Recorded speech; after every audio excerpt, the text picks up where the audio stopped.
Hello friend, ये बहुत ही ज़रूरी वीडियो है, आप लोग देखिएगा। इस वीडियो में मैं एक लड़की के बारे में जिक्र करने वाली हूँ। जो लड़की मेरे ही घर के बगल में रहती है, वो सुनीता पासवान है। उसके साथ क्या क्या हुआ है जो मैं आपको बताने वाली हूँ, क्या कि वो मेरे से भी मदद मांगने आई है। जो अविनीश लड़का है, मैं उसको पहचानती हूँ। बगल में ही, मैं भी सीतामढ़ी से बोल रही हूँ और मेरे बगल में ही ऑफिस है, बालाजी का है, उसमें काम करती है।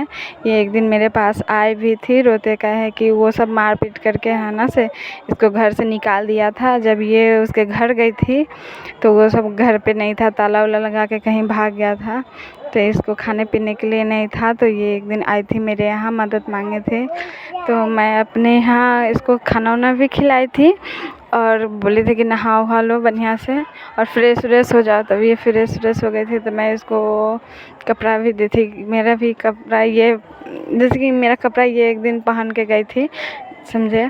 मैं इसको बहुत अच्छी तरह से जानती हूँ। ये बहुत ही बोले ना कि इसके साथ बहुत बुरा हुआ है, बहुत बुरा। क्योंकि इसके बारे में कभी कभी मैं सोचती हूँ। अभी इसका मैं वीडियो देखी थी तो मैं इसको कॉल लगाई थी तो बेचारी कॉल नहीं उठा रही है। बहुत डरी समय है, क्योंकि अभी तो ये वीडियो ये आ गया यूट्यूब पे, इसलिए बहुत डरी समय इसको सब जा कर के उसको धमकी दे रहा है। जो अविनीश लड़का है उसको है ना से मेरे गांव के लोग बहुत अच्छा तरह से पहचानते हैं। मेरे गांव के बगल में ही रहता है अविनीश।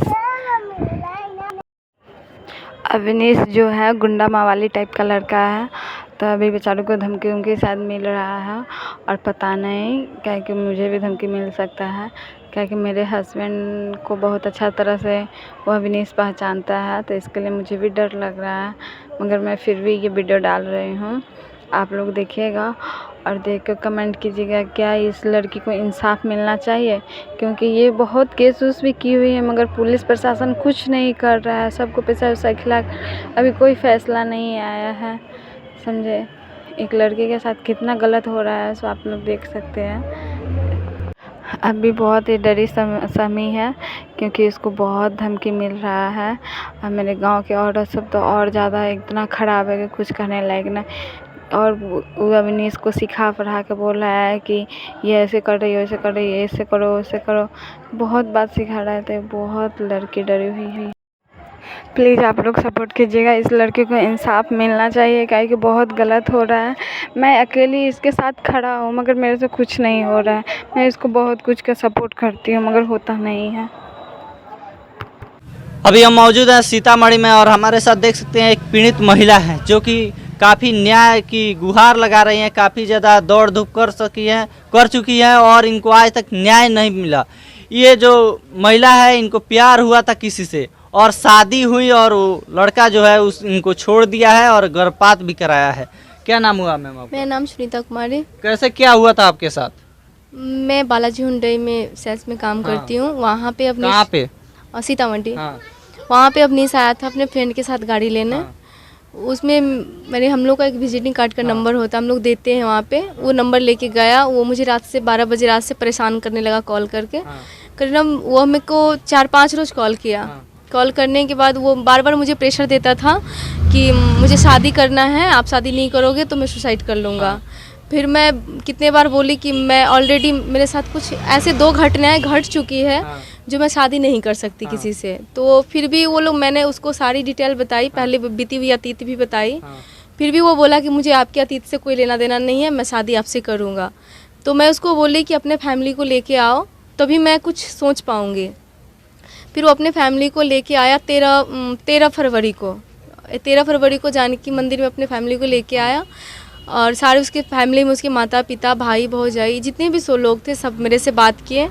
वो लोग भी, मैं उसके फैमिली को भी बताई कि मेरे साथ ऐसी हुई है, मैं नहीं शादी नहीं कर सकती। उसकी मम्मी बोली कि अगर आप शादी नहीं करोगे तो मेरा बेटा मर जाएगा। वो लोग मुझे इतने मजबूर किए कि मैं मान गई शादी के लिए। उसके बाद कुछ दिन बातचीत हुई इन दोनों में, शादी डेट फिक्स हुआ 1 मार्च में हम दोनों की शादी कराई गई। शादी हुई जानकी मंदिर में 22 मार्च। पता चल रहा था कि आप लिव इन रिलेशन में थी? लिविंग रिलेशन, ऐसे बातचीत कर रही थी मैं। हाँ, बातचीत हो रही थी, रिलेशनशिप नहीं था। उसके बाद वो दोनों मैंने उनके फैमिली वाले मेरी शादी करवा दी। शादी के बाद मैं कुछ दिन उनके घर गई। मैं कुछ दिन बहुत अच्छे रही, मुझे कोई तरह की कोई परेशानी नहीं, 1 महीने तक हुई, कोई दिक्कत भी नहीं हुआ, वो लोग कोई टॉर्चर भी नहीं किया। कुछ दिन बाद इन लोगों का बिहेव चेंज होने लगा, क्योंकि मेरे मम्मी के नाम से कुछ प्रॉपर्टी है जो मेरे नाम से है, मेरी मम्मी कर चुकी है। वो लोग बार बार मुझे प्रेशर देते थे कि ये प्रॉपर्टी बेच के ले आओ, क्योंकि तुम अदर कास्ट हो, मैं पासवान जाति से आती हूँ, वो सुनार है। भाई वही नहीं है आपके? मेरे भाई हैं, भाई सब है मेरे पास, 4 भाई हैं। तो उसके बाद ये लोग, मैं इस सब बात से इनकार कर रही थी कि मैं सब नहीं कर सकती हूँ, मैं प्रॉपर्टी नहीं बेच सकती हूँ। फिर अवनीश और उसके माता पिता मुझे हमेशा गाली उली देते थे, दुसाध चमार करके गाली देते थे कि इस घर में नहीं रहने देंगे, अगर प्रॉपर्टी नहीं बेचोगी तो तुम्हारा शादी टूट जाएगा। फिर मैं ये सब मारपीट हुआ, मैं नहीं आ रही थी, मैं अपने घर पे आई, अपने पापा से बताई। एक दिन रही पापा के पास, फिर अवनीश मेरे पेट में दर्द उख रहा, तो मैंने अवनीश को एक बार कॉल किया कि ऐसे ऐसे मेरे साथ हो रहा है, क्योंकि मैं प्रेग्नेंट थी। अवनीश फिर मेरे घर आया, मुझे लेकर के आया, ये अपने मामा के घर, जानकी स्थान में ही मामा का घर है, वहाँ लेके आया। वो लोग बोला कि हॉस्पिटल लेके जाओ, ज़्यादा सीरियस है। मुझे लक्ष्मी सेवा सदन हॉस्पिटल सीतामढ़ी में लेके आया।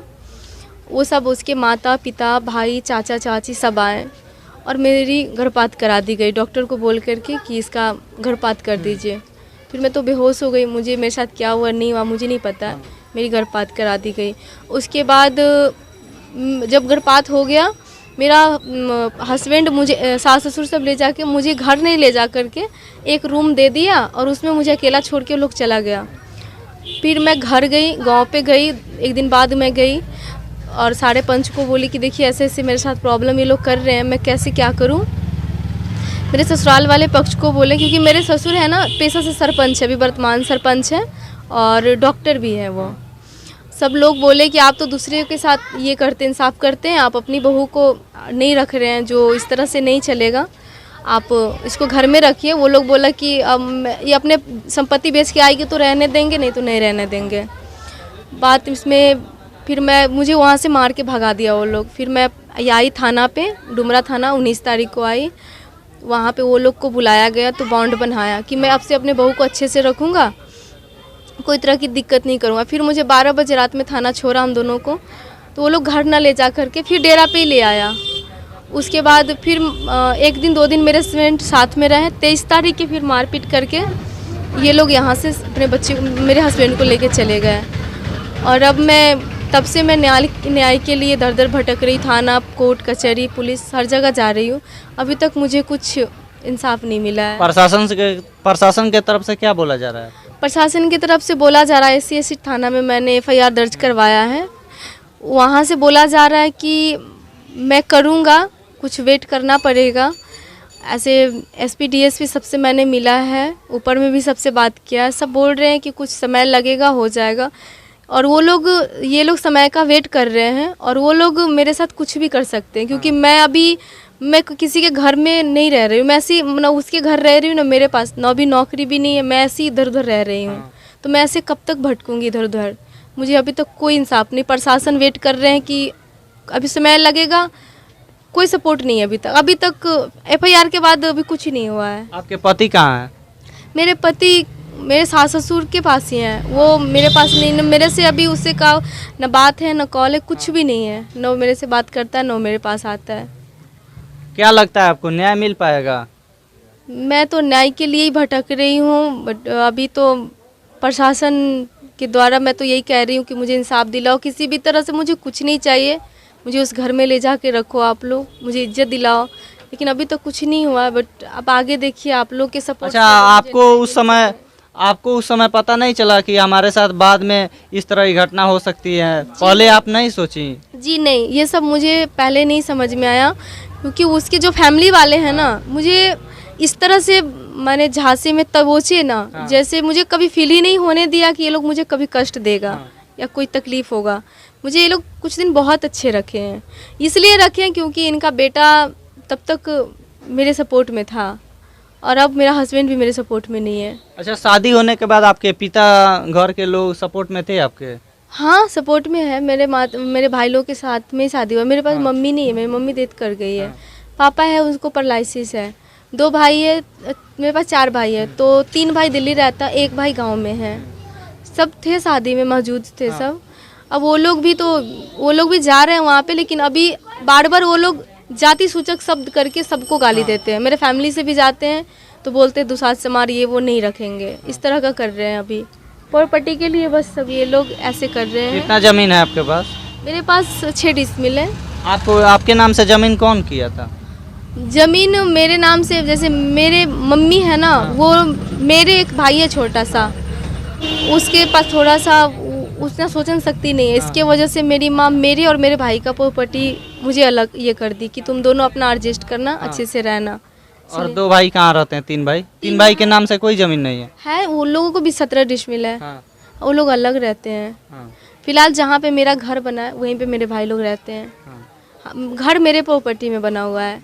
यही प्रॉपर्टी ये लोग चाह रहे हैं कि भाई से अलग करके तुम प्रॉपर्टी बेचो। मैं ऐसा नहीं कर सकती हूँ, क्योंकि मैं अगर अपने भाई से प्रॉपर्टी ले ली तो मैं जिस तरह से भटक रही हूँ और भटकना पड़ जाएगा मुझे। देख सकते हैं, इस महिला को न्याय दिलाने के लिए आप लोग इस वीडियो को शेयर करें और इस महिला को न्याय दिलाने की कोशिश करें। काफ़ी पुलिस प्रशासन की गुहार लगा चुकी हैं और देख सकते हैं आप लोग भी प्यार करने के बाद कैसे धोखा मिलता है और प्यार के झांसे में आकर इन्होंने शादी किया और आज कैसे दर दर भटक रही हैं। ये आप लोगों को भी सोचना चाहिए। क्या और लोग जैसे प्यार में शादी करना चाहते हैं उनके लिए क्या कहना चाहेंगे? नहीं, ऐसा नहीं करना चाहिए जैसा हमने किया है। बहुत बुरा हाल हो जाता है ये सब करने से। कोई सपोर्टर भी नहीं होता है, इनसे लड़की का लाइफ तो बर्बाद हो ही जाता है। शेयर करते रहिए।